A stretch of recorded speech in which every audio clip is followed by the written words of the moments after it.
Hello and welcome to my first actual video on my first channel.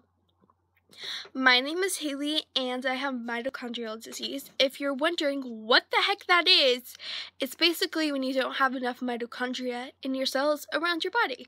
So for me, my body is like a phone that's at 15%, that no matter how much you charge it, it stays at the same percent. No matter how much sleep I get, how much rest I get, it doesn't do much. And so, because there's a loss of mitochondria, things start to go haywire in my body. So I suffer from complex regional pain syndrome, which is where my nerves send false pain signals to my brain. It affects my legs, it affects my arms, it affects my face, it affects my neck, really anywhere. And luckily it's not bad and it's not as constant and consistent as it was last year. But last February of 2015, I was hospitalized for it because both of my legs were hurting at the same time, and so was my neck, and my doctor said that was not normal and to go in to get IV fluids. IV fluids for me is basically sugar water. What the sugar does is it produces energy to help give you a boost to get you out of whatever type of crisis you're in. So that helped me, and ever since then, I have not had too much pain. It pops up here and there, especially when I'm overtired or in a crisis, but it's not as bad, which I'm very grateful for. And then last April, I want to say, I was diagnosed with hemiplegic migraines, which basically all of those symptoms are all stroke-like, and if not treated, can be permanent or catastrophic.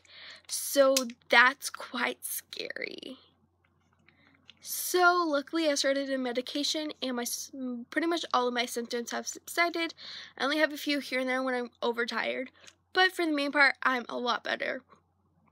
And let's see, I have cyclic vomiting syndrome, which was what led us to be diagnosed with mito, because I was constantly having episodes in and out of the hospital. I would vomit, I would be nauseous, I would be dizzy, I would be shaky, I couldn't eat, I couldn't drink, I was so weak I couldn't walk across the hall to the bathroom. It was scary. So I was finally diagnosed when I was 5 about that and started medication. Then for 6 years I was in a full remission. I did not have one single episode. We thought maybe I grew out of it. Maybe I grew out of mito. That was not the case because I did way too much in the span of 2 months. I went to a fair, and the few days before that I had the flu. I went on a 2-week vacation and I had a really bad cold those whole 2 weeks, and it involved a lot of walking. And what was I gonna say? And then plus I was part of the Vacation Bible School team, and we had practice early before VBS actually started.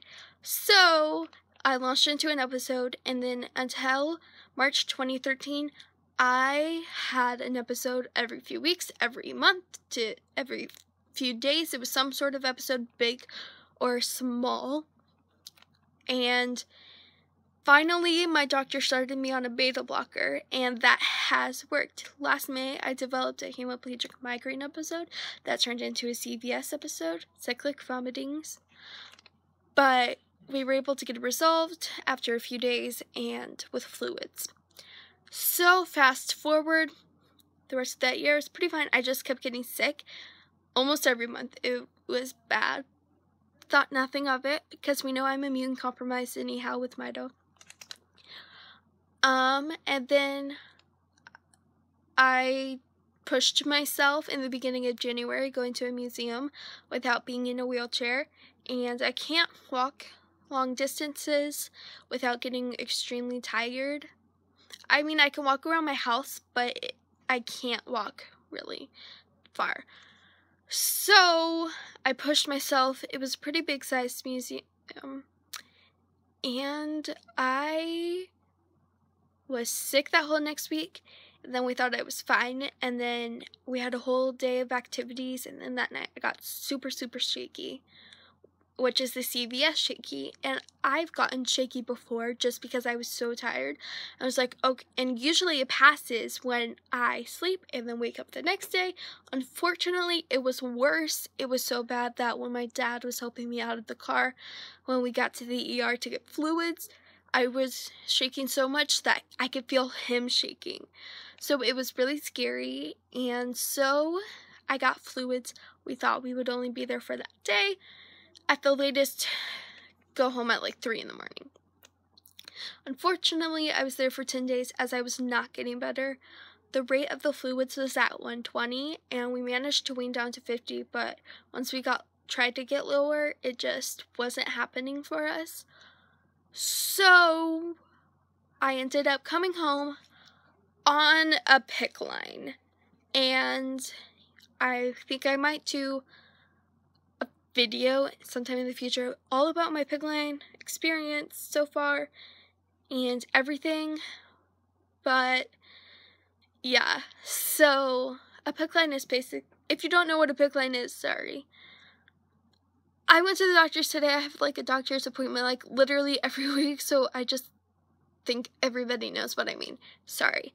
A PICC line is basically where they insert a line about this thickness of yarn, I want to say, but it's like hard. I don't know how to explain it. It does not look like the clear tubing.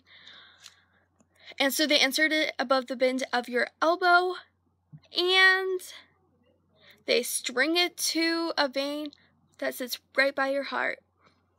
So that's what that is. It's more stable than an IV, so that's how I was able to go home. So ever since January, I've been on IV fluids, and it kind of stinks. Actually, no, it really stinks. And then I was just diagnosed with POTS, which is postural orthostatic tachycardia syndrome, which is a part of dysautonomia. And I'm so very new to the whole thing, and I know everything about all of my other conditions, but I honestly do not know enough about POTS. I need to do my research. But basically, it has to deal with your blood pressure, and if you get up too fast, you get lightheaded and dizzy, and you can pass out. It's really bad and scary. And yeah, so they think that's what started it, was a mix of POTS, and it's basically, actually, it has to do with your whole autonomic system. That's what dysautonomia is. POTS is a part of dysautonomia. So you can definitely do more research, but basically, that's what we think, which has caused this metabolic crisis. So, and then 2 weeks ago, I want to say, we found out I have basically no immune system at all.